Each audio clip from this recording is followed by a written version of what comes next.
সচিব কমিটির 4 ঘণ্টা বৈঠক শেষে নবম পে স্কেলের তালিকা অর্থ মন্ত্রণালয়ের ওয়েবসাইটে প্রকাশ করা হয়েছে। এই বিষয়ে বিস্তারিত আলোচনা করার শুরুতে চ্যানেলটি সাবস্ক্রাইব করুন। সরকারি চাকরিজীবীদের দীর্ঘ প্রতীক্ষার অবসান ঘটিয়ে জাতীয় সচিব কমিটির 4 ঘণ্টার দীর্ঘ রুদ্ধদ্বার বৈঠক শেষে চূড়ান্ত করা হয়েছে নতুন বেতন কাঠামো রূপরেখা। সচিবালয় মন্ত্রিপরিষদের কক্ষে অনুষ্ঠিত এই উচ্চ পর্যায়ের বৈঠকে দেশের সার্বিক অর্থনৈতিক প্রেক্ষাপট, জাতীয় রাজস্ব খাতের সক্ষমতা এবং চলমান মুদ্রাস্ফীতির প্রভাবকে প্রাধান্য বিবেচ্যের বিষয় হিসেবে সামনে রাখা হয়েছে। এছাড়াও অর্থ মন্ত্রণালয়ের পক্ষ থেকে বৈঠকের পরপর আনুষ্ঠানিকভাবে নতুন পে স্কেলের তালিকা ওয়েব পোর্টালে উন্মুক্ত করা হয়, যা সরকারি কর্মকর্তা কর্মচারীদের মাঝে নতুন আলোচনার জন্ম দিয়েছে। এই নতুন বেতন কাঠামো প্রণয়নে সরকার মূল লক্ষ্য হিসেবে নিয়েছে আয় বৈষম্য কমিয়ে একটি ভারসাম্যপূর্ণ অর্থনৈতিক অবস্থান তৈরি করা। গত কয়েক বছরে নিত্য প্রয়োজনীয় পণ্যের উচ্চ মূল্যের কারণে নিম্ন ও মধ্যম আয়ের কর্মচারীরা যে আর্থিক চাপে মুখে পড়েছিলেন তা নিরসনে এবারের পে স্কেল বিশেষ গুরুত্ব আরোপ করা হয়। সরকারি নথিপত্র ও কমিটির সুপারিশ পর্যালোচনায় দেখা যায়, বেতন বৃদ্ধির ক্ষেত্রে একটি স্পষ্ট শ্রেণী বৈষম্য কমানোর নীতি অনুসরণ করা হয়েছে। প্রথম থেকে দশম গ্রেডের কর্মকর্তাদের বেতন ৪৫% বৃদ্ধির প্রস্তাব করা হলেও 11 থেকে 20 গ্রেডের কর্মচারীদের জন্য সুপারিশটি আরও ব্যাপক।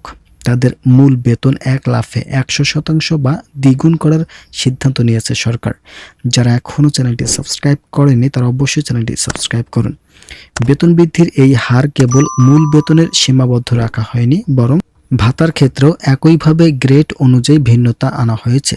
উচ্চ পদস্থ কর্মকর্তাদের জন্য ভাতা বৃদ্ধির হার 20% নির্ধারণ করা হয়েছে। অন্যদিকে নিম্ন ও মধ্যম পদের কর্মচারীদের বাড়ি ভাড়া, চিকিৎসা ও যাতায়াত ভাতায় 40% পর্যন্ত প্রবৃদ্ধি নিশ্চিত করা হয়েছে। এটি প্রশাসনিক স্তরে তৃণমূল পর্যায়ের কর্মীদের জীবনযাত্রার মান উন্নয়নে একটি যুগান্তকারী পদক্ষেপ হিসেবে বিবেচিত হচ্ছে। পাশাপাশি দীর্ঘদিনের দাবি মেনে অবসরপ্রাপ্ত সরকারি কর্মচারীদের পেনশন সুবিধাকেও আমূল সংস্কার করা হয়েছে। নতুন সিদ্ধান্ত অনুযায়ী পেনশন সুবিধা শতভাগ বা দ্বিগুণ করার বিধান রাখা হয়েছে, যা অবসরে যাওয়া ব্যক্তিদের আর্থিক নিরাপত্তা নিশ্চিতে বড় ভূমিকা রাখবে।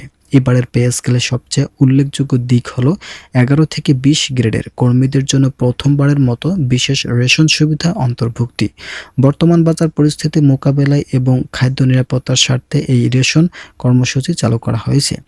রেশন সুবিধার আওতায় 11 থেকে 20 গ্রেডের কর্মচারীদের 5 সদস্যের একটি পরিবারকে প্রতি মাসে একটি নির্দিষ্ট প্যাকেজ দেওয়া হবে, যার মাধ্যমে রয়েছে 40 কেজি চাল, 30 কেজি আটা, 10 কেজি সয়াবিন তেল এবং 5 কেজি ডাল।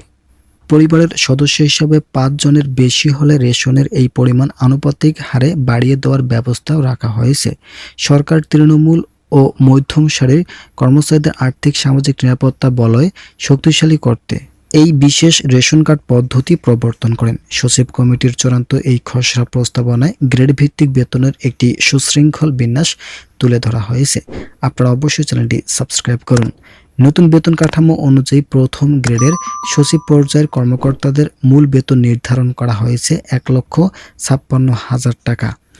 একইভাবে দ্বিতীয় গ্রেডে 1,32,000 টাকা, তৃতীয় গ্রেডে 1,18,000 টাকা, চতুর্থ গ্রেডে 1 লাখ, এছাড়া পঞ্চম গ্রেডে 86,000 টাকা, ষষ্ঠ গ্রেডে 72,000 টাকা, সপ্তম গ্রেডে 58,000 টাকা, অষ্টম গ্রেডে 46,000 টাকা, নবম গ্রেডে 38,000 টাকা এবং দশম গ্রেডে কর্মকর্তাদের বেতন 32,000 টাকা ধার্য করা হয়েছে।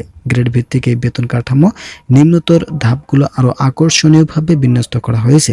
11তম গ্রেডে 29,000 টাকা, 12তম গ্রেডে 27,500 টাকা, 13তম গ্রেডে 26,000 টাকা, 14তম গ্রেডে 25,000 টাকা, 15তম গ্রেডে 24,000 টাকা, এছাড়াও 16তম গ্রেডে 23,600 টাকা নির্ধারণ করা হয়েছে। পর্যায়ক্রম বিন্যাসে 17তম গ্রেডে 23,000, এছাড়াও 18তম গ্রেডে 22,600 টাকা, এছাড়াও 19তম গ্রেডে থাকছে 300 টাকা এবং সর্বনিম্ন 20তম গ্রেডে কর্মচারীদের মূল বেতন 22,000 টাকা রাখার চূড়ান্ত করা হয়েছে। অর্থ মন্ত্রণালয়ের সূত্রে জানা গেছে, এই নতুন বেতন কাঠামো আগামী আগস্ট মাস থেকেই কার্যকর করার প্রাথমিক পরিকল্পনা হয়েছে। প্রশাসনিক জটিলতা কাটিয়ে দ্রুততম সময়ে এই পে স্কেল বাস্তবায়নের লক্ষ্যে সব ধরনের প্রস্তুতি সম্পন্ন করেছে সংশ্লিষ্ট দপ্তরগুলো। সরকারের এই পরিকল্পনা আগস্ট মাস থেকেই সরকারি কর্মকর্তা-কর্মচারী বর্ধিত হারে এই উত্তোলনের প্রত্যাশা করেছে। প্রশাসনিক দক্ষতা বৃদ্ধি এবং সরকারি সেবার মান উন্নয়নের লক্ষ্যে বেতন কাঠামোতে আনা এই আমূল পরিবর্তনে দেশের সামগ্রিক অর্থনীতিতে ইতিবাচক প্রভাব ফেলবে বলে আশা করছেন সংশ্লিষ্ট নীতি নির্ধারকরা। এছাড়া বর্তমান মূল্যস্ফীতি এবং জীবনযাত্রার ব্যয় বর্তমানের সঙ্গে সামঞ্জস্য রেখে নেওয়া এই সিদ্ধান্ত সরকারি মহলে এক নতুন উদ্দীপনার সৃষ্টি করেছে। আপনারা অবশ্যই ভিডিওটি শেষ করার পূর্বে চ্যানেলটি সাবস্ক্রাইব করে আমাদের সঙ্গে থাকুন।